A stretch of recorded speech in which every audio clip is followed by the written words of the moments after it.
Halina at mas kilalanin ang lungsod ng Tanawan. Ang Tanawan ay isang maliit na lungsod na matatagpuan sa timog katagalugang bahagi ng Luzon. Ito ay kabilang sa Region 4A, Calabarzon. Ito ay may klimang tropikal. Ang lungsod ay may lupang sukat na 107.16 km² na bumubuo sa 3.43% ng kabuuang lugar ng Batangas.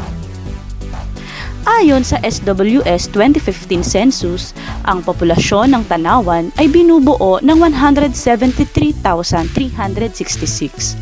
Kinakatawan nito ang 6.43% ng kabuuang populasyon ng lalawigan ng Batangas o 1.20% ng pangkalahatang populasyon ng rehiyon ng Calabarzon. Batay sa mga bilang na ito, ang kapal ng populasyon ay nakalkula sa 1,618 na mga naninirahan bawat kilometro kwadrado. Ang lungsod ay binubuo ng 48 barangay.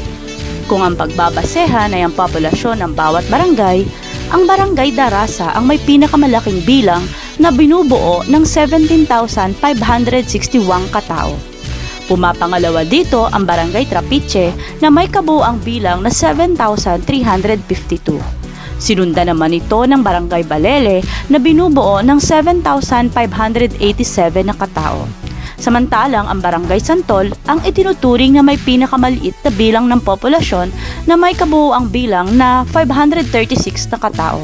Kung ang pagbabasehan naman natin ay ang lawak na sakop ng isang barangay, lumalabas na ang Barangay Balele ang may pinakamalawak na bahagi na may kabuuang sukat na 620.43 km² at pumapangalawa ang Barangay Bagbag na may 569.67 km² at pangatlo dito ay ang barangay ng Malaking Pulo na may lawak na 569 km².